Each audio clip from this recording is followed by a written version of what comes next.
Buonasera, ospite di questo nostro speciale oggi Alessio Lattuca, presidente del Movimento per la Sostenibilità Ambientale. Ecco, con Alessio Lattuca parleremo del rigassificatore, degli aspetti negativi o positivi che possono avere nei confronti anche del nostro territorio. Chi meglio di Alessio Lattuca negli anni ha seguito l'evoluzione del rigassificatore a Porto Empedocle. Alessio, grazie per aver accettato il nostro invito. Ecco, si parla di rigassificatore, un progetto che sembrava negli anni essere morto, ecco sì, direi morto è la parola proprio più adatta, poi c'è stato il Covid, ecco non si pensava più a questa opera da fare a Porto Empedocle. Invece la crisi energetica, la guerra di Putin verso l'Ucraina, le norme stringenti nei confronti appunto della Russia e della sua economia.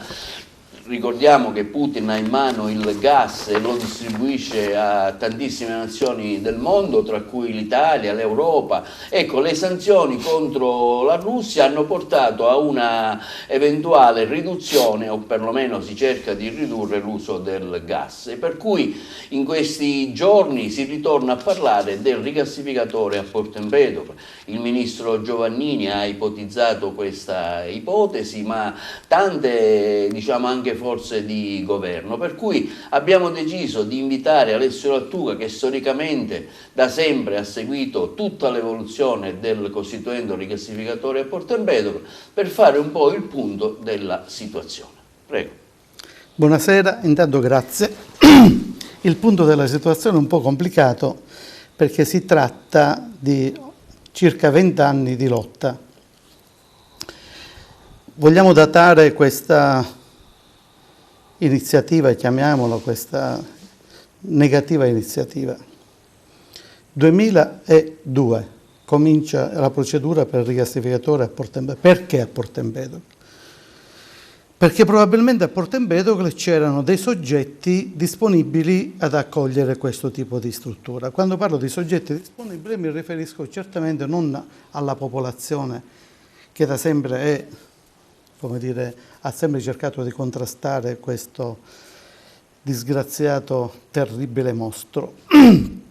Perché lei saprà che le questioni che hanno a che fare con gli impianti pericolosi e nocivi si avvalgono sempre di facilitatori. È possibile che i facilitatori, che in qualche modo erano presenti nel territorio siciliano in generale e in particolare Porto Empedocle, perché allora c'erano le condizioni politiche perché questo accadesse.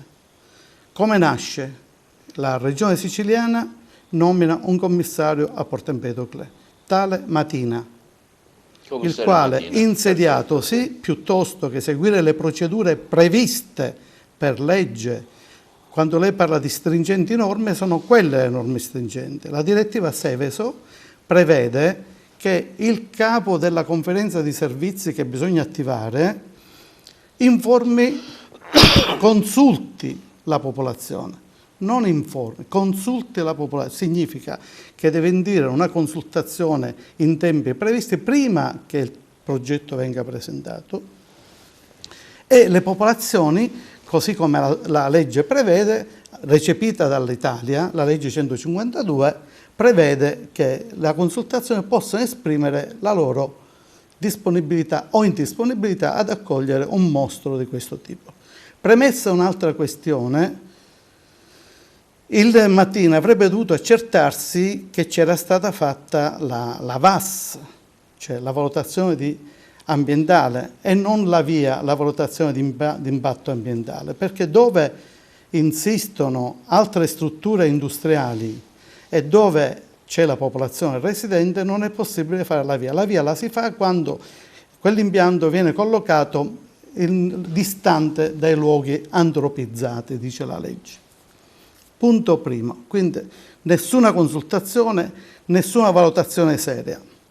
I luoghi dove dovrebbero sorgere, non è vero che sia il porto, è lato diciamo ad est del porto, quindi in zona caos, quindi a ridosso. Dove si è fatto il riempimento, credo. Perfettamente. Già il riempimento aveva creato non pochi problemi. Certo. Il riempimento ha creato tutti quei disastri che oggi vediamo quando ci sono gli smottamenti in tutta la zona caos, con guai. Probabilmente perderemo anche l'unica strada importante, la 640.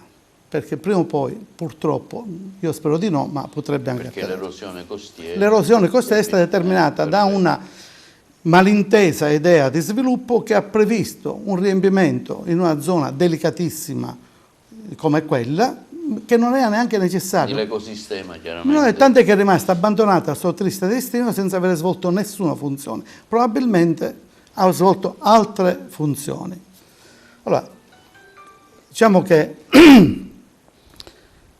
Fatto tutto questo, diciamo dico noi, tutti i gruppi che in qualche modo hanno contribuito perché questo impianto non vedesse luce, abbiamo fatto ricorso al TAR, appena emesso il primo provvedimento negativo ovviamente.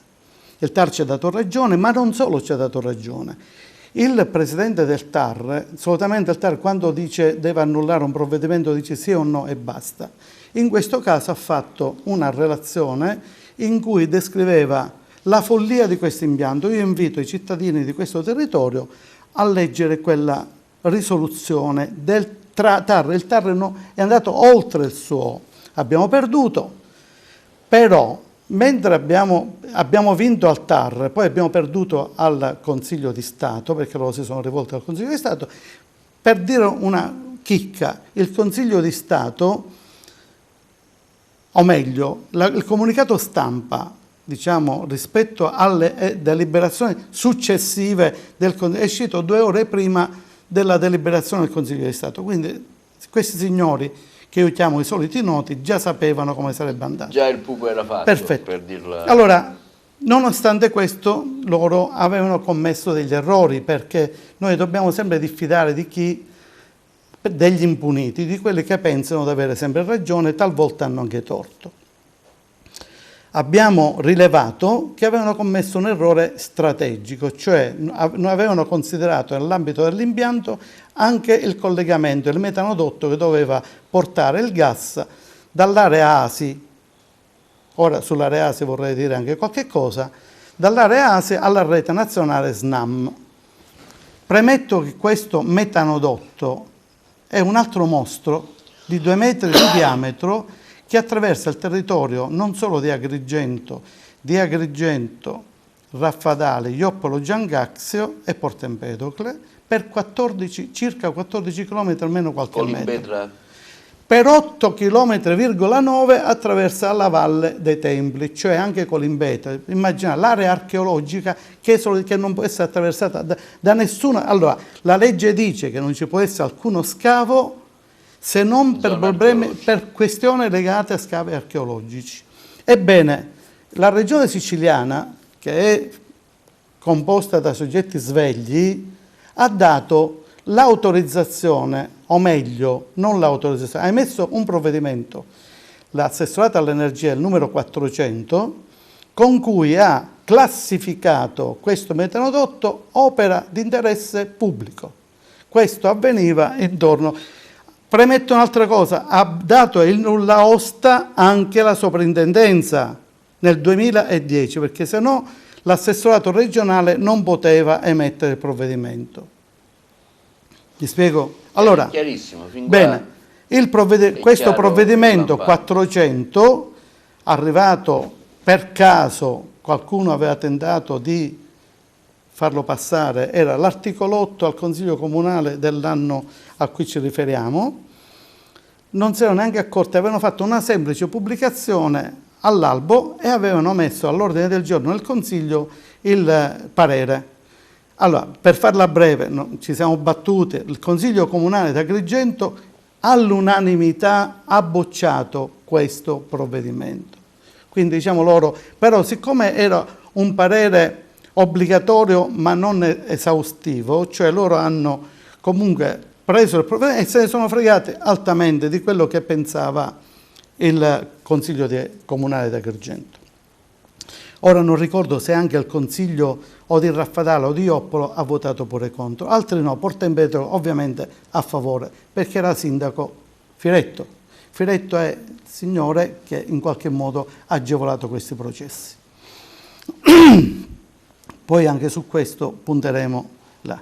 Ritornando al discorso delle autorizzazioni della soprintendenza, e poi ci arriviamo, anche per il rigassificatore nel 2006 la soprintendenza ha dato parere positivo, ha emesso il nulla osta, nonostante le leggi stringenti di cui parlavamo poco fa.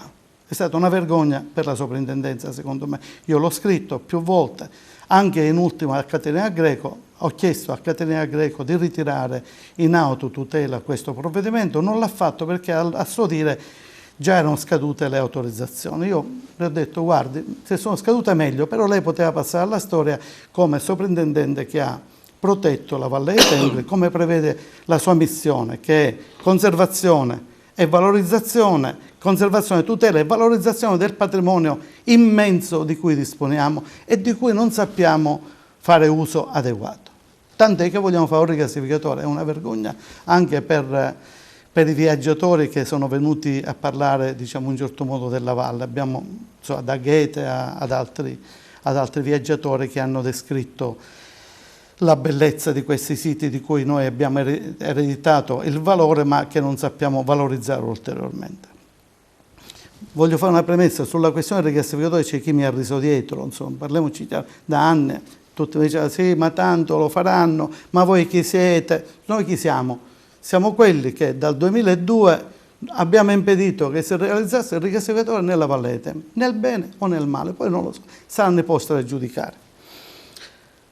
Allora, ritorniamo al discorso delle autorizzazioni. La Regione Siciliana ha emesso un provvedimento c'era il sindaco Zambuto, sono stato io a convincere Zambuto a fare ricorso. Zambuto mi aveva dato la sua parola d'onore e l'ha mantenuta, seppure in ritardo perché avremmo dovuto fare il ricorso al TAR e invece l'abbiamo fatto al Presidente della Regione nei 90 giorni.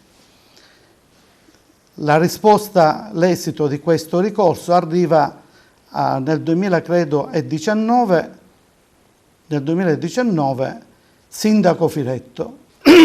Firetto fa un ricorso gerarchico, pure lui. Nel frattempo la Regione ha rinnovato per ben 2 volte questo provvedimento perché scadeva però nell'ultimo rinnovo che ha fatto nel 2019 ha detto che avrebbero dovuto iniziare i lavori nel 2019 e definirli entro il 2020, cosa che non hanno fatto. La Regione gli ha anche detto che questo provvedimento non era ripetibile, per cui quando Starace dichiara che hanno tutte le autorizzazioni vive, non solo dice una bugia. Per chi non è ferrato in informazione nel settore, ecco, ricordiamo chi è Starace. Allora, Starace è l'amministratore delegato di Enel.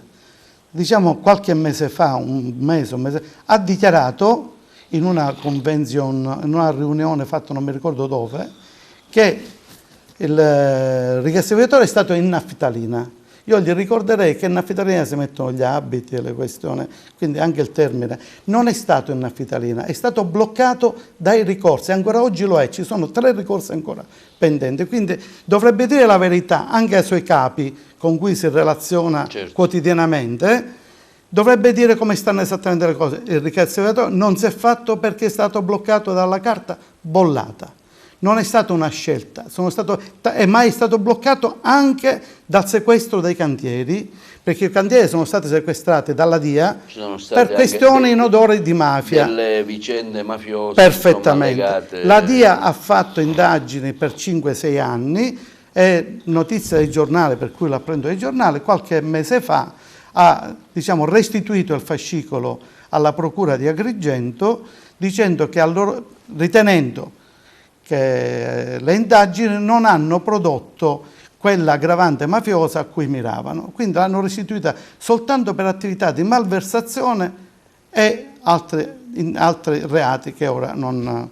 Soprattutto credo che sia un reato, credo che sia peculato dal lato e qualche altro, però c'è un'indagine in corso, io non so come sia andata e come andrà. Comunque è stato bloccato ancora fino a qualche mese fa, non so se lo è ancora, il cantiere è stato sequestrato. Quindi Starace, siccome è l'amministratore delegato di un ente di un livello importante che ha controllato al 37% dallo Stato, quindi un ente pubblico di fatto, dovrebbe dire la verità, come tutti i politici. Se dice la verità, è convinto che le cose che ha detto corrispondono al vero, secondo me dovrebbe togliere il disturbo, perché non è in grado di gestire un'operazione di questo tipo, perché una persona di questo livello si informa prima, si guarda le carte e poi fa partire le parole. Se non è in buona fede e dice bugie, deve togliere lo stesso il disturbo, perché una persona di questo livello non può dire bugie. Siccome le ha dette, e io sono pronto a... Come ha detto anche altre cose delicatissime, in una riunione di giovani alla LUIS, ha detto che lui utilizza mezzi che hanno a che fare con, forse con parenti suoi, Starace, eccetera, eccetera. Quindi, diciamo, questo soggetto a me non piace l'Enel, perché da un lato l'Enel dichiara che ha un rapporto etico con l'impresa, emette titoli ESG, che sono titoli etici, per cui molto gettonati nel mondo, si parla di 32 miliardi di titoli emessi, non quelli di Enel, ma e da un lato fa operazioni che nulla hanno a che vedere né con l'etica né col green, quindi con la sostenibilità. Perché il gas, al di là che poi venga considerato per un tempo sostenibile dalla tassonomia europea, effettivamente lo sappiamo tutto, non solo non è green, ma inquina in un modo terribile. Tant'è che io ho un documento di un istituto di ricerca internazionale che lo riconosce come, diciamo, l'elemento più inquinante che c'è, anche più del petrolio, per alcuni aspetti.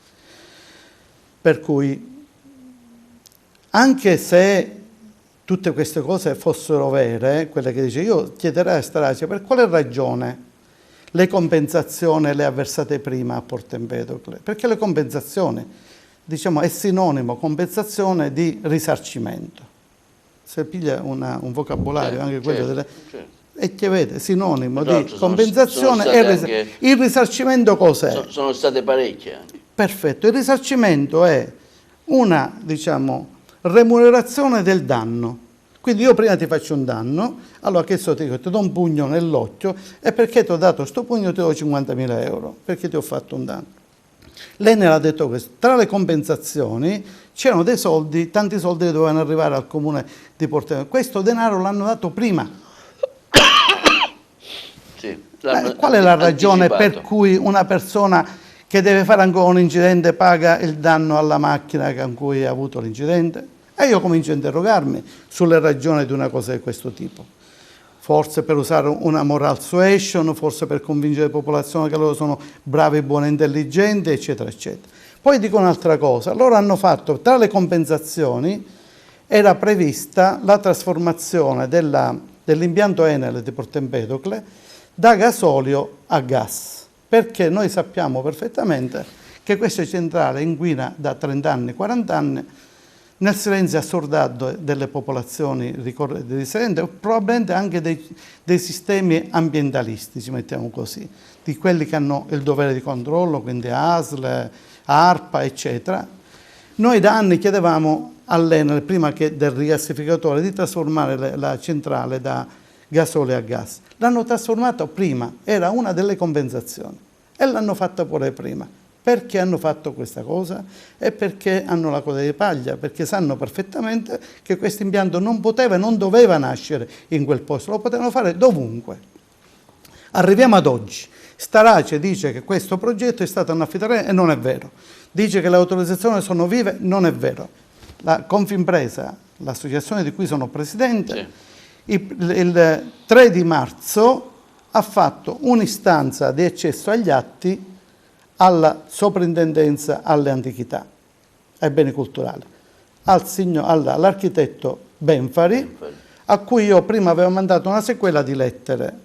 Avevo mandato a Costantina, alla Costantino, quello avevo mandato a Pietro Meli, quello che avevo mandato al Presidente del Consiglio e successivamente a Caterina Greco. Quindi in passato l'avevo tempestato di comunicazioni secondo le quali quello che aveva fatto la soprintendenza era stato assolutamente negativo. Devo dire che Benfari, appena ricevuto l'istanza di accesso agli atti... Che ricordiamo è l'attuale L'attuale sovrintendente alle antichità. L'attuale sovrintendente. Insomma, è sovrintendente Persona ha dato un parere per bene. Perché diciamo in controtendenza con quelli precedenti. Assolutamente. Ora arrivo a questo, arrivo poi perché abbiamo chiesto certo. la concessione al Comune, la concessione della cittadinanza onoraria, come era accaduto per un suo predecessore, che aveva salvato la Valle dei Templi dall'aggressione della Fiat. Griffo è stato il sovrintendente Pietro Griffo, sì, che ha salvato Piano San Gregorio, dove già era stato autorizzato il capannone della Fiat. Allora ritorniamo a Benfare. Giorno 3 di febbraio, di marzo, gli ho mandato una nota con cui chiedevo a che punto fossero le autorizzazioni, se erano ancora vive, se erano scadute e se c'erano in corso altre richieste, perché temevo che l'Enel Nuova Energia avessero ripetuto, diciamo, i processi. Lui ha risposto che tutte le autorizzazioni erano scadute. E qui sono fatto importantissimo. Ai sensi della legge 42. Importantissimo. Assolutamente, è un fatto.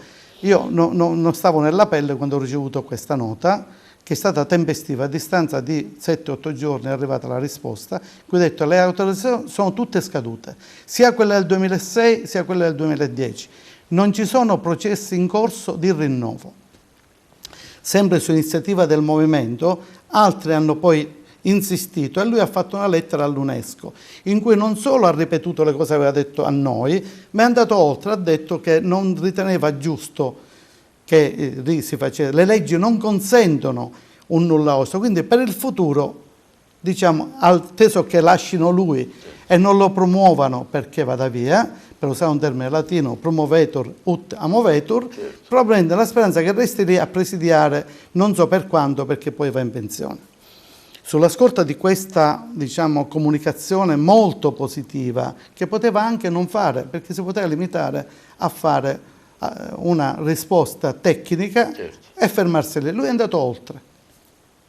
Ho visto che in un'intervista lui si è un po' schermito di questa nostra richiesta, che non condivideva probabilmente l'idea di accogliere questa cittadinanza onoraria, ma per noi è un fatto significativo, poi lui deciderà se accettarla. È anche simbolico, perché abbiamo detto, guardi, a differenza dei suoi predecessori che hanno fatto delle cose negative a partire dalla prima autorizzazione della Costantino nel 2006, la seconda autorizzazione di Pietro Mene nel 2010 e la mancata revoca dell'autorizzazione rilasciata dalla Greco, lui ha fatto una cosa importante, ha scritto anche all'UNESCO, poteva anche evitare, perché sappiamo che l'UNESCO hanno revocato in altri luoghi l'inserimento nella lista, l'hanno fatto in una città della Germania, che avendo fatto solo un ponte, gli hanno revocato il riconoscimento. Non è più sito onesto. Per cui ma al di là di questo, noi tanto del sito onesto non è che ne abbiamo fatto grande pubblicità. Allora, tutto questo ci ha portato a riconsiderare il fatto che ora dovremmo agire in modo diverso. Ecco perché abbiamo costituito un movimento. Perché scusa se ti interrompo, da parte vostra, da parte tua in particolare, che hai seguito, diciamo, da sempre questa iniziativa, non ti esponi molto, però lavori molto con le carte bollate. Ecco, secondo voi, secondo lei, cioè, vi siete convinti che quest'opera si farà?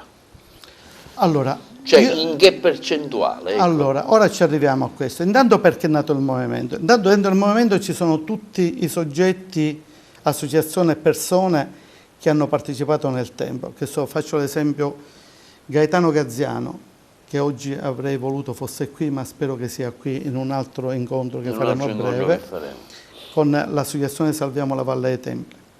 Vittorio Messina con la Confesercenti. Dentro c'è Confimpresa, quindi presieduta da me. Mare Amico con Claudio Lombardo. Italia Nostra con l'avvocato Falcetta. Rosanna Piscopo. Sono un numero elevatissimo, scusate se non ricordo qualcuno, ma sono un numero elevato. È una cosa nuova per la nostra città, perché mai tante persone si sono riunite senza nessuna, come dire, criticità, mettiamolo così, neanche un condominio si riunisce in questo modo. Persone che hanno un comune sentire, diciamo, fanno le cose con grande passione, è la cosa più importante. Per cui noi speriamo intanto di contrastare, poi vedremo come finirà. Certo. Il dramma qual è?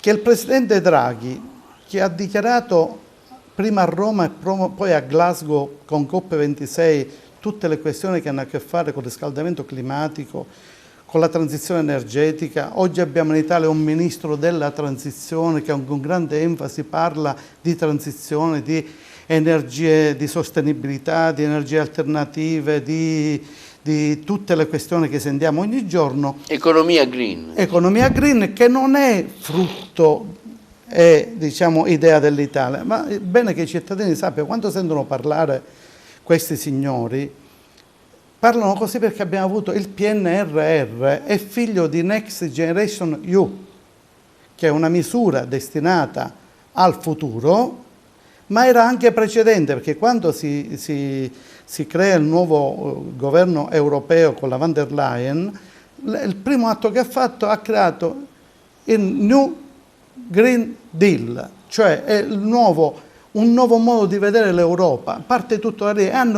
L'Europa ha messo insieme 750 miliardi, dico 750 miliardi di debito condiviso, perché ha messo titoli e quindi l'indebitamento dell'Europa non più dei singoli Stati, e dei quali 209 miliardi arrivano all'Italia. Quindi una quota elevatissima, la più alta di tutta l'Europa. Per fare un termine di misura, la Spagna ha avuto 30 miliardi, la Francia 36 miliardi e altri paesi pochi miliardi. Quindi diciamo noi abbiamo avuto la fetta più grossa. Allora, diciamo, i motivi per cui abbiamo avuto questa fetta, è bene che lo sappiano i siciliani e diciamo, noi meridionali probabilmente non diamo la giusta attenzione.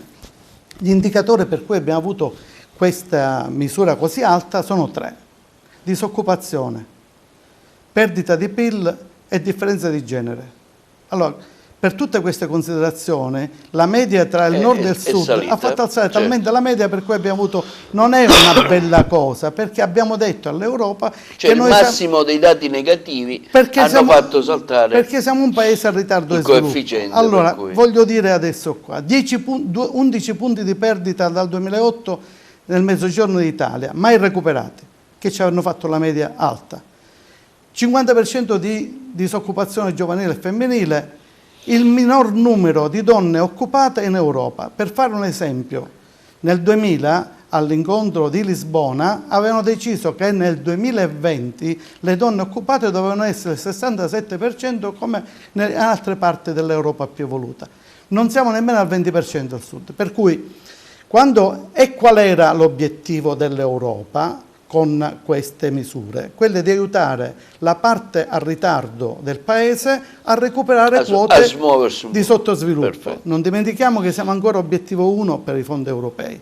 Quindi quando il signor Draghi parla dovrebbe pensare queste cose, ma siccome l'ipocrisia è dilagante, e invece di fare questo e pensare come aiutare il sud davvero, non quelle cose che hanno detto giorni fa nell'incontro che c'è stato in Campania, dove hanno detto che noi dovevamo diventare l'hub del sud. Vogliono replicare vecchie logiche di un malinteso senso di sviluppo che hanno creato le condizioni di Gela, di Milazzo, di Priolo, certo, eccetera, e di Porto Empedocle, i cui resti sono ancora, fanno bella mostra di sé e nessuno ha pensato ad una riconversione. Cimiteri industriali. Nessuno ha pensato. Le forze politiche, per dirla tutta, le forze politiche di questa provincia hanno votato tutte a favore del rigassificatore.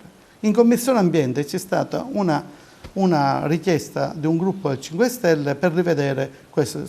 Tutte hanno, compreso il Presidente della Regione. Io sono stato costretto a scrivere al Presidente della Regione nel suo sito su Facebook che dovrebbe, data la complessità di queste cose, farebbe bene ad astenersi, perché secondo me non ha le competenze adatte per discutere di queste cose. Mettiamolo così. Perché prima che uno si avventura in discussioni di questo tipo che hanno a che fare con specificità, peraltro anche in controtendenza rispetto a quello che ha fatto tanti anni fa quando era deputato europeo, perché lui ha chiesto una risoluzione contro i rigassificatori. Fermo restando che ora, per motivi diciamo di scelte elettorali, è costretto diciamo a prendere questa posizione. Però io gli consiglierei di astenersi, perché secondo me diciamo che persone qua in grado di fare la sintesi rispetto a queste cose ce n'è poche. L'assessore regionale... Però scusa, il PNRR, io ho seguito varie vostre argomentazioni, il PNRR a quanto pare c'entra con i rigassificatori. Ci arrivo. Allora, io mi sto dilungando perché il tempo poi cerco di essere sintetico, ma dobbiamo cercare di dare un'informazione. Ecco, mi fai bene a farmi le domande. Scusami, perché poi benissimo, la regia ci sta. No, io divago facilmente, non ho il dono della sintesi. Allora, possiamo continuare. Allora, il PNR, parlavamo del Napoli, PNR, i dati che perché ora il Sud è diventato centrale? Perché deve diventare un hub del gas? Perché tutte queste cose? Perché il gas, su pressione delle lobby potentissime, è entrato nella tassonomia europea insieme all'energia atomica, non mi viene il termine esatto. Entrando nella tassonomia, l'Italia lo fa rientrare nel PNRR come green, quindi ha già stanziato 4 miliardi,8 dopo 27 riunioni fatte al Ministero con i players, chiamiamo così, le lobby del gas, del petrolio. Praticamente hanno messo già 4 miliardi,8 di contributi per fare i rigassificatori. Ecco perché dalla naffitalina l'hanno risvegliato. Hanno sentito l'odore dei soldi. Di piccioli. Allora, e io faccio una bella... Vorrei informare chi ascolta, spero che siano tanti. Quando è cominciato il rigassificatore, e in tutti i tempi in cui si parla di rigassificatore, il costo del rigassificatore era misurato in circa 600 milioni di euro. Bisogna tenere conto che per fare questo rigassificatore non bastano 4-5 anni per farlo, atteso che comincino di nuovo e atteso che gli rilasciano l'autorizzazione. Che bisogna appunto rifare tutto il procedimento da capo, ma noi bloccheremo qualsiasi cosa in qualsiasi sede, in qualsiasi modo, questo che sia chiaro. Allora, costava 600 milioni. Da qualche tempo questo Starace, dico questo nel senso siciliano di questo Starace, dichiara che avrebbe fatto un investimento di 1,5 miliardi. L'avete sentito tutti, no? Quindi diciamo che è schizzato da 600 milioni a 1,5 miliardi. Quasi il triplo. Circa 3 volte. Perché? Atteso che questi impianti avranno il contributo del 70% dell'investimento. Rientriamo. Il 70% di 1,5 miliardi sono 1,50 miliardi, ne costava 600. Ma in ogni caso l'Enel non ha alcuna intenzione di rientrare nel gas.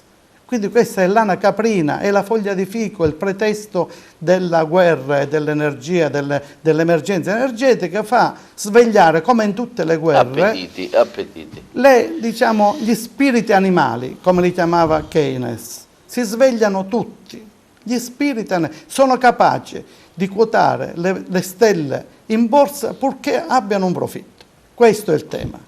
Allora, questi signori sentono l'odore della pecunia, perché per loro insomma un tema complicato, speculativo. Allora, è profitto della peggiore specie. Le speculazioni possono avere anche un senso quando hanno riguardo per il territorio, liberissimo. Noi non siamo contro, diciamo, l'impresa, ci mancherebbe altro. Io sono presidente di un'associazione imprenditoriale, quindi per me l'impresa è al primo posto, ma che sia impresa, non altro. Questo è altro, non è impresa, non è neanche un'impresa industriale. Quindi andiamo a questo movimento che noi diciamo siamo stati anche presenti quando io ho apprezzato battezzato, insomma diamo anche noi il nostro piccolo contributo per quello che possiamo fare. Non un piccolo contributo, un grande contributo. Quindi si è costituito questo movimento per la sostenibilità ambientale. Voi in questi giorni, in queste ore, ci avete fatto pervenire un volantino che state distribuendo con dei giovani, dei ragazzi, insomma stanno distribuendo nella nostra città, dove spiegate in 6-7 punti Perché no al rigassificatore in zona caos tra la Scala dei Turchi e la Valle dei Templi? Perfetto. È importante sottolineare la zona, Assolutamente perché è sì. una zona di grandissimo Prestigio diciamo, e prestigio pregio. turistico e culturale, ti volevo dire. Peraltro è gettonatissimo perché quest'anno ha No, registrato guarda, 1 milione io prima di scendere qui in televisione mi ha fermato una macchina con 4 turisti che venivano da fuori e proprio mi chiedevano la Scala dei Turchi. dov'è la Scala dei Turchi? No, la Valle dei Templi, la Scala dei Turchi. Allora, io stamattina, Quindi per come farti te, capire insomma allora, che io sito di grandissimo abito a prestigio. Palazzo Vita, Sì. uscendo c'è il cannocchiale che c'è su Piazza Sinatra, c'erano dei turisti che cercavano la Scala dei Turchi e diciamo stavano indirizzando l'obiettivo verso Punta Bianca. Una signora diceva, oh, quella è la Scala dei Turchi, mi sono avvicinato e ho detto, no. la Scala dei Turchi lei da qui non la vede, quella è Punta Bianca, per dire vengono per cercare la Scala dei Turchi, perché... Per cui chiaramente andare a mettere questo rigassificatore, un'offesa, diciamo, ci sono tantissimi. Allora, un'offesa. analizziamo così i vari punti su cui voi avete puntato il dito. Primo, è inutile per la crisi energetica in corso, l'attività di rigassificazione è obsoleta. Ecco, sviluppiamo questo primo punto, giusto per andare nella pratica attuale. Immaginiamo che servisse per dare un contributo al Paese. Noi diciamo in Sicilia dobbiamo dire anche un'altra cosa, noi consumiamo il 10% dell'energia che produciamo, intanto. Quindi questo contributo lo diamo già. Ma in ogni caso è asincrono, perché per fare questo rigassificatore non basterebbero 5, 6, 7 anni. Sarà già finita la crisi, anche perché sarà nel 2030 il gas non si può più usare, perché il fatto che l'abbiano inserito in tassonomia l'hanno inserito con una postilla soltanto per il periodo della transizione, che non è fatta solo per l'Italia, è fatto per la Germania, che devono trasformare le centrali a carbone prima a gas, per l'Ungheria e per la Romania, che hanno tutte le centrali a carbone. Quindi hanno una giustificazione lì in qualche modo per dire altri mezzi. Quindi ecco, questa è una notizia diciamo, è una importante. Nel 2030 il gas verrà gradualmente abbandonato. No, verrà definitivamente abbandonato, a meno che non ci siano i soliti noti che troveranno qualche altro. Ma in ogni caso già è legge questa. Fa parte degli accordi di COP26. Le emissioni di CO2 devono ridursi entro il 2030 quasi al 48%, entro il 2050 annullarle completamente.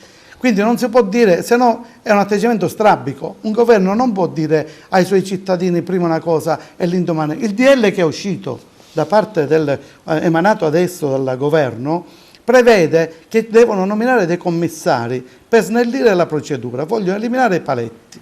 Ma noi, anche se il commissario dovesse fare una boiata di questo tipo, o meglio ancora una porcata come questa, che il Presidente Draghi ha fatto insieme a Cingolani, hanno fatto una porcata assolutamente insopportabile e dà la dimostrazione che l'Italia è un paese commissariato, perché queste cose non si fanno neanche se fossero davvero importanti, non lo sono e non si fanno. Allora, questo DL prevede, ma non può superare fortunatamente la legge paesaggistica e quella archeologica, quindi in ogni caso noi, se dovessero fare questa procedura, impugneremo in ogni sede, anche all'Unione Europea.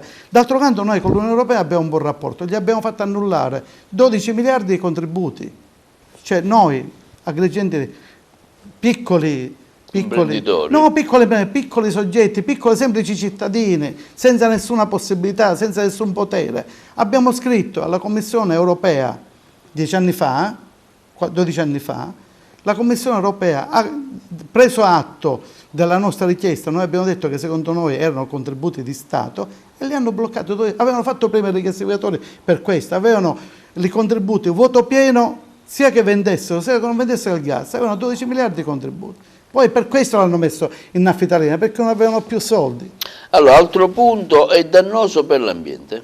Certo, emette CO2, è pericoloso, ma non solo, gli sversamenti di candeggina per centinaia e centinaia e centinaia di litri. Le cosiddette schiume, no? No, quelle schiume vengono realizzate alla candeggina, ma la candeggina in sé ha un effetto devastante sulla biodiversità. Moriranno migliaia di pesci, di specie di pesci, ma la marina, cioè la pesca, verrà interdetta. Cioè praticamente molti pescatori possono già pensare ad andare a fare un altro mestiere, perché non potranno più pescare in quella zona. ma soprattutto per la balneazione, l'abbassamento della temperatura di 5 gradi crea non pochi problemi. Cioè noi l'abbiamo scritto tutto questo perché i cittadini lo sappiano. Ci saranno problemi per gli alberghi, per tutte le strutture turistiche. È dannoso per la salute umana. Assolutamente. Intanto il pericolo più grave è che è obiettivo dei terroristi, lo dice il Pentagono. E se scoppiasse un rigassificatore, sarebbero, come dice, bombe atomiche, né più né meno. Allora il problema, ed è a 500 metri da un asilo nido, insomma, è pensabile una cosa del genere, ma che buonsenso c'è, che classe dirigente abbiamo in questo paese? Se qualcuno pensa di poter fare un'opera così dannosa per il territorio in un luogo così mistico. Vero è che ci sono dei problemi su Porto Empedocle, ma c'è anche la possibilità oggi, per esempio col PNRR, di riconvertire quella zona in strutture sicuramente più importanti, più efficienti, più efficaci, utili comunque per le comunità, sia per il turismo sia per l'agricoltura, per la trasformazione dei prodotti agricoli. Potrebbe diventare un'area di trasformazione dei prodotti del suolo. Noi abbiamo un piano, abbiamo fatto un piano che è qui, se vuole glielo lascio. Abbiamo fatto un piano che presenteremo in questi giorni, è un master plan. Il master plan è questo, con tutte questioni che si possono fare. E questa è la piattaforma per il futuro. Allora, intanto c'è un porticolo turistico che potrebbe essere valorizzato. Ci sono 400 posti barca. Se si facesse un processo di, come dire, di riqualificazione dell'area a mare, tutte queste case abbandonate potrebbero essere messe al servizio del porticolo turistico, per esempio. O l'agenzia marittima, allungare il braccio perché ci sono già contributi per il dragaggio, per l'allungamento del braccio, mai utilizzati, abbandonati al loro triste destino. Quindi intanto ci sono centinaia di cose che si possono fare se c'è la buona volontà. Diciamo che il Porto Empedocle non è più solo Porto Empedocle. Glielo dico perché è importante che i giornalisti sappiano. Noi in questa città abbiamo approvato circa 10 anni fa, c'era Zambuto sindaco, no, c'era sindaco Piazza, prima l'ultimo anno di Aldo Piazza, e il comune ha adottato un piano strategico. Il piano strategico va oltre il piano regolatore generale, perché è in progress.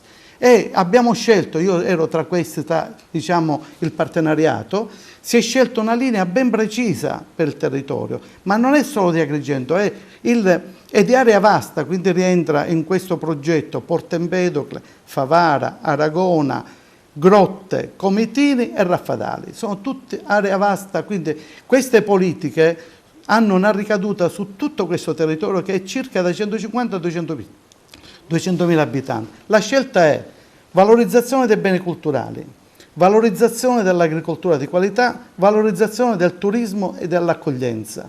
Per cui basterebbe seguire quelle linee perché c'è già tutto quello che serve per questo territorio. Quindi diciamo il Movimento per la Sostenibilità Ambientale fa le sue proposte affinché il territorio abbia la possibilità di svilupparsi, no? Mi pare questo è il tema. Siccome spesso ci descrivono come se avessimo anche noi la sindrome NIMBY, cioè quelle non nel tuo giardino, non è così. Noi non abbiamo altre cose che vogliono fare, noi saremmo felici. Per esempio, prima che arrivasse la notizia di questo maledetto rigassificatore, era venuta una compagnia aerea a Porto Empedocle perché era un luogo che poteva essere destinatario di un servizio preciso, di idrovolanti. Gli idrovolanti potevano atterrare, ammarare dentro il porto e poi avere la possibilità di un ricovero in acqua dolce al lago di Naro. Appena hanno sentito che c'era il rigassificatore sono scappati via perché se c'è... È incompatibile. No, se ci sono le navi da 300 metri, voi poco fa avete fatto vedere la manovra delle navi, le navi da 300 metri, in quei giorni in cui c'è la nave è interdetto qualsiasi attività umana non possono entrare pescatori, non possono uscire, non può partire e arrivare la nave. Questa è la nave, la nave gasiera. Perfetto, non possono, è interdetta anche la navigazione alla nave per Porto Empedocle e per Linosa. Tant'è che la Capitaneria di Porto, nelle 27 prescrizioni che ha dato per il rilascio di questa autorizzazione, che poi non sono state inserite facendo un atto illegittimo nella conferenza dei servizi, tant'è che questo CD con la dichiarazione di Togu è alla procura, tra le 27 deroghe alla navigazione c'era che non potevano le navi di Porto Empedocle e Lampedusa dovevano entrare, ma se entrano le navi che sono ogni giorno non potevano entrare le navi gasiere, per cui hanno fatto finta, tant'è che Trogu ha detto che è stata una porcata il fatto che non l'hanno inserita. Ovviamente, qualora dovessero riniziare le procedure, noi abbiamo già fatto un accesso agli atti pure alla Capitaneria di Porto Empedocle, che le ha inviati all'autorità portuale di Palermo, la quale ci ha già mandato i documenti in cui c'erano le prescrizioni, le 27 per cui le faremo valere in ogni sede, in ogni caso. Quindi diciamo la questione non è semplice, per questo io mi sono permesso di dire al Presidente della Regione che è un'attività complessa di cui bisogna conoscere tutti i fatti, tant'è che la sua assessora, che è brava, mi ha detto per telefono: ci vediamo di persona perché è talmente complicata questa vicenda che parlarne per telefono non è una cosa facile. Chi è la Baglieri, mi pare? La Baglieri, ma la Baglieri è una preparata. Peraltro mi sembra anche un'ottima persona, a differenza di suoi che parlano tanto per parlare. Tant'è che non si è espressa su questi temi, anche se ha votato anche lei a favore, però. Bisogna dire, ma perché è nel governo Musumeci tutti hanno votato a favore, perché sono, diciamo, tanti yes men che in qualche modo o fanno quello che dice il capo o no. Allora, il problema oggi è a uno stadio talmente complicato per cui le autorizzazioni sono scadute, dovrebbero cominciare da capo, la regione siciliana gli ha detto che non sono replicabili, per cui ci sono il sovrintendente ha detto che non rilascerà mai il nulla osta. Se non c'è il nulla osta, che è il peccato originale, non può partire. Allora è partita questa vicenda perché la sovrintendenza ha dato il nulla osta, altrimenti non parleremmo del rigassificatore. Nelle varie dinamiche che io ho seguito, anche perché faccio parte di questo gruppo, insomma, nella chat, c'è una cosa importante. Io ti ho inserito nella chat apposta, sì. perché si sapessero le cose. Sono da cose. sempre. Quindi, sì, se lo so, ma da sempre in questa chat. C'è un fatto diciamo, che genera sospetto, questa autorizzazione che la SNAM avrebbe chiesto, di cui se ne parla poco, questa del tubo. Allora, c'è la possibilità? No, allora cosa accade? Perché c'è stato un ulteriore sospetto. Ecco, allora, mentre ero al comune, perché il sindaco Francesco Miccichè ha qual fatto è la posizione del sindaco? Su mia iniziativa, io sono andato a trovare... Tra parentesi, ci arrivo subito. Noi l'abbiamo intervistato, io lo sì, so, ma lo so, ma tu hai... è giusto che lo dici. Allora, le cose stanno così. Quando è uscita la notizia che il comune avrebbe perduto il ricorso con la regione relativo a SNAM, questo è il decreto 400, devo dire una cosa molto importante, perché questi soggetti sono davvero equivoci. L'hanno portato a sentenza, la SNAM, nonostante non avrebbero dovuto farlo, perché era venuto meno l'interesse, perché era già scaduto e loro lo sapevano il provvedimento. Perché allora? Per fare pagare 8.000 euro di spese al comune. Il comune ha sostenuto 8.000 euro di spese perché hanno portato a sentenza una causa che invece andava ritirata perché era venuto meno l'interesse. Io ne ho parlato col comune. Quando ho incontrato Franco Miccichè, chiamato prima, non entravo al comune da 6 anni, quando c'era Filetto, non ero mai più entrato, io facevo parte prima di commissione, sono più andato. L'ho chiamato, è stato gentilissimo, l'ho incontrato, gli ho spiegato come stavano le cose e gli ho detto: guarda, ho il sentore che in questa città ci siano dei gruppi che si stanno muovendo per farti diventare capo espiatorio di questa vicenda. Bello chiaro, ma io so chi sono. Per cui tu puoi scegliere tra l'essere obiettivo di questi o di prendere una posizione democratica, utile, importante. E vorrei sapere qual è la tua posizione. Ma ho detto: io sono contro il rigassificatore. Benissimo. Allora gli ho detto: ti prego, dobbiamo fare il ricorso che poi ha fatto, ma vieni a dirlo, non lo dire a me, perché io posso riportare delle cose e tu ne sai qualche cosa, perché poi è venuto nella sede di Confimpresa a dichiarare quelle cose che a me aveva detto e abbiamo le registrazioni. Quindi la posizione del comune è chiara, senza equivoci. Il comune di Agrigento è contrario al rigassificatore. Nel frattempo una persona, uno dei detrattori del sindaco, aveva segnalato che al comune era stato pubblicato un atto, sempre con lo stesso metodo. A cosa si riferisce quest'atto? Si riferisce a una richiesta che avrebbe fatto alla prefettura la SNAM. Ecco, mi riferivo alla prefettura. La SNAM ha fatto una richiesta ritenendo vivo il decreto 400 che considerava, quindi che classificava l'opera come interesse pubblico, aveva chiesto l'autorizzazione per i suoi dipendenti perché avessero il cartellino nulla osta della prefettura per entrare nei terreni da confiscare per 20 dipendenti, nonostante non avessero alcuna autorizzazione più. Per cui diciamo che le porcherie che hanno fatto... Qual era l'interesse di entrare? Perché loro o sono disinformati, non c'è storia. Non penso che una società come la vabbè, ma io mi chiedo, allora, siccome sono cose che non hanno logica, e siccome quando non c'è logica c'è sicuramente il diavolo che si annida nei particolari,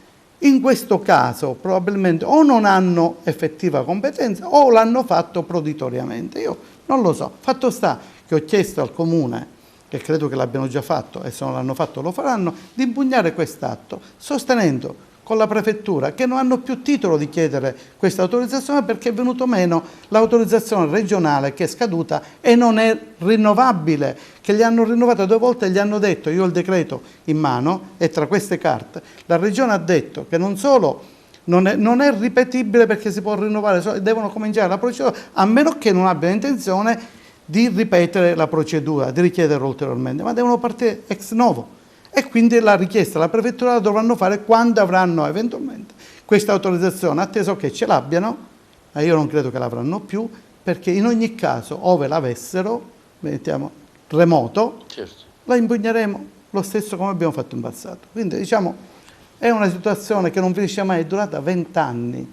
Noi abbiamo fatto non so quante denunce, ricorse, abbiamo denunziato alla DIA, all'antimafia, alla Procura di Agrigento, di Palermo e di Roma, all'Unione Europea. Già abbiamo fatto, e devo dire che tutti i soggetti, e devo dire grazie soprattutto perché le firme su questi atti pericolosi le hanno messi Gaetano Gaziano e Dino Barone col cerchio. Gli altri non è che non le condividessero, siccome l'abbiamo fatto sempre con una certa urgenza e con abbiamo fatto sempre le persone più disponibili, io telefonavo a tutti, poi venivano le persone più pronte. Anche adesso, diciamo, il gruppo, pensate che solo il gruppo dirigente del movimento ci sono 15 persone nel Consiglio, tante questa cosa è gettonata ed è vissuta positivamente, per cui io penso che da questa vicenda possa nascere anche un fenomeno positivo perché i giovani si sono avvicinati. Voi avete visto che il volantinaggio hanno fatto tanti giovani, che sono tanti giovani che si sono avvicinati. E la città come sta rispondendo? Ma questo non lo so perché io devo dire in questi giorni ho avuto gli altri impegni, purtroppo certo. Tu sai come è fatto il mio lavoro. Impresa in Sicilia. Vabbè, ma non è solo come ci sono queste garanzie fidi, le pratiche, i finanziamenti, la gente che viene, insomma, le scadenze, i consigli di amministrazione, le assemblee, sono tutte questioni che hanno a che fare col mio lavoro e io devo farlo. Però questo non significa che non mi impegni anche su questo, l'ho dimostrato. E non è un caso che dopo 6 anni che non ci vedevamo, con una semplice telefonata si sono presentati in 60. Cioè io non credo che ci sia una riunione politica in cui oggi in questa città 60 persone vadano con una semplice telefonata, senza nessun ritorno di nessun tipo economico, politico, eccetera, solo perché hai la passione per una questione che riguarda davvero il futuro della tua città. Giusto per andare alla conclusione, martedì 31 maggio ci sarà un'assemblea presso la sede di Confimpresa del Movimento per la Sostenibilità Ambientale. Ecco, quali sono, giusto per anticipare qualcosa sui punti, il tema. Intanto l'assemblea, perché il movimento è stato già registrato a tutte le autorizzazioni, le credenziali, e quindi è un'assemblea in cui dobbiamo pianificare le azioni da portare avanti. Perché il metodo è questo, è un'operazione orizzontale, nessuno decide in forma verticistica, non ci sono leader, ci sono persone che si avvicinano e ognuno può dire la sua, è come se fosse un cerchio in cui le persone condividono un percorso, così come è accaduta la questione del volantinaggio. I ragazzi si sono impegnati, abbiamo stabilito tramite la chat, l'avrei visto le cose come sono svolte, abbiamo sono stati dei contributi per migliorare, per aggiustare, eccetera. È venuto fuori un volantino simpatico, semplice e comprensibile. I ragazzi sono incaricati di distribuirlo così come hanno già fatto, lo faranno ancora domani, dopodomani, lunedì ci sarà l'assemblea, in quell'assemblea sarà pianificata l'azione perché ci aspettiamo da questo decreto legislativo che prima, state attenti, prima era un DCPM, poi l'hanno trasformato, quindi un fatto governativo, mentre avrebbero fatto bene una cosa del genere a portarla in Parlamento. Cioè il fatto che il Parlamento non venga interessato a una questione così delicata per il Paese la dice lunga di un sistema corporativo in cui stiamo vivendo, ed è drammatico che accada questo in un Paese democratico. Devo dare atto che c'è stato un parlamentare agrigentino che almeno si è mosso. Colgo l'occasione per ringraziarlo. Obiettivamente diamo a Cesare quel che è di Cesare. Colgo l'occasione per Forse ringraziare l'unico da quello che ho visto. Michele Sodano, con cui ormai mi lega anche un rapporto di amicizia. Io l'ho conosciuto da poco, sono un ragazzo che conoscevo di vista, mi ha telefonato, gli ho dato tutte le informazioni che gli servivano, è nato in questi mesi. Insomma, si è mosso a livello parlamentare, ha fatto delle cose importanti, di commissione, con dei provvedimenti, anche se poi, insomma, sappiamo come va la politica. Diciamo che allora dobbiamo dire le cose come stanno. Quando si muovono i grillini, purtroppo le questioni non sono tenute nella considerazione adeguata. Probabilmente Michele però ha fatto un'operazione, diciamo, ancora più sofisticata, intelligente. Siccome è un ragazzo intelligente, peraltro pieno di passione, ha fatto delle cose autonome, per cui ha chiesto al Parlamento una verifica di questo. Questo è già un primo passo, non è decisivo, ma il fatto che lui è dentro il nostro movimento e fa parte del consiglio direttivo, quindi diciamo è una persona che ha condiviso pienamente il nostro percorso. Fin dal primo giorno non è mancato un appuntamento, lavora anche per la Volantino, ha lavorato, ha dato il suo contributo, ha fatto delle interrogazioni parlamentari, insomma ha fatto un mestiere che dovrebbero fare tutti i politici. Un ragazzo in campo che io apprezzo, spero che abbia successo nella vita, anche se lui mi dice che non vuole fare più politica diciamo, a livello parlamentare, però la politica è quella che si fa ogni giorno. Insomma, a parte tutto, dico, fattivamente si è mosso a livello parlamentare facendo forse più di quello che doveva fare, quindi è giusto dargliene atto, insomma. È un'opera egregia. Non tessiamo le lodi, diciamo così, senza... Ma ci sono documenti, non è una questione. Allora, abbiamo gli ultimi 5 minuti, anzi 4 minuti, arriviamo alla conclusione. Le pubblicizzeremo tutte queste cose perché a breve ci doteremo di un sito in cui saranno registrate. Andiamo alla conclusione di questa nostra chiacchierata. Prego. Come possiamo concludere questo primo appuntamento, allora, diciamo...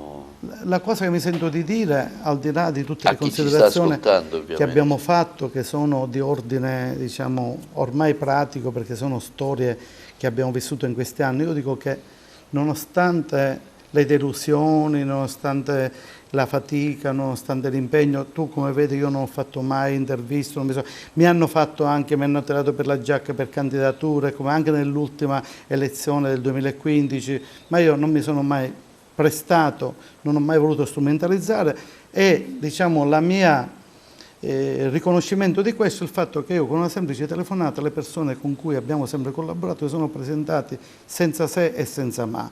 Per il futuro è tutto in salita, lo capisco, è un'operazione difficile, loro sono potentissimi, utilizzano denaro pubblico secondo il loro modo di vedere, il nostro denaro, cioè quello con cui noi alimentiamo 8 milioni l'anno di prebende per l'amministratore delegato. Paghiamo le rate, paghiamo tutte cose. No, l'amministratore delegato ha una cifra enorme per fare questo, parliamo di 7-8 milioni l'anno e poi viene a dire le cose che viene a dire. Le venisse a dire qui, perché avremo già i pomodori pronti e le uova marce per questi signori. Noi continueremo la nostra azione, il movimento ha questa funzione. Io voglio dire questa missione, perché secondo me è un problema che ha a che fare col futuro delle prossime generazioni. Noi abbiamo il dovere, abbiamo ereditato delle opere importantissime della natura, il paesaggio, l'ambiente, i beni culturali. Salvaguardiamo, questo nonostante i guai che abbiamo creato in questi anni, siccome tutto è migliorabile, io dico trasferiamo alle prossime generazioni, non dico meglio di come l'abbiamo ereditato, almeno com'era, senza peggiorarlo. Quindi possibilmente le prossime generazioni faranno meglio di noi, anzi sono sicuro che faranno meglio di noi. Io quando parlo con questi ragazzi che si sono avvicinati mi si apre il cuore perché dico sono pieni di passione, c'è una speranza, pieni di impegno, la speranza probabilmente ci aiuterà a vivere meglio questo futuro. Bene, noi ringraziamo Alessio Lattuga, Presidente del Movimento per la Sostenibilità Ambientale, abbiamo voluto fare un po' il punto della situazione nella speranza che si riesca a bloccare questa ipotesi di ricostruzione del rigassificatore. Vorrei dire un'ultima cosa, chi si vuole avvicinare al movimento, io posso dare anche il mio numero di telefono e c'è sul volantino il 334 536 5846, mi chiami. Siamo aperti ad accogliere. Chiamare Confimpresa. No, chiamano Confimpresa, è conosciuta in via Mendola 37. Tutti coloro i quali hanno a cuore questa città, questi luoghi, i luoghi mistici del caos, della valle, possono concorrere per tutelarli dall'aggressione dei nuovi barbari che pensano col vile denaro di rovinare la bellezza di questi territori. Bene, ringraziamo di nuovo Alessio Lattuga, noi siamo sempre qui a dare voce al territorio, il nostro lavoro che facciamo da oltre 40 anni e speriamo da continuare a farlo. La trasmissione è visibile sul canale LCN 92 in Sicilia, sullo streaming televideagrigento.tv in tutto il mondo. La trasmissione sarà inserita anche nel nostro social YouTube, per cui chi vuole vedere può vederla in qualsiasi momento. Grazie ancora Presidente, e grazie ai nostri telespettatori che hanno sempre la fiducia, la bontà e la gentilezza di seguirci. Grazie sempre, TVA LCN 92. Buonasera.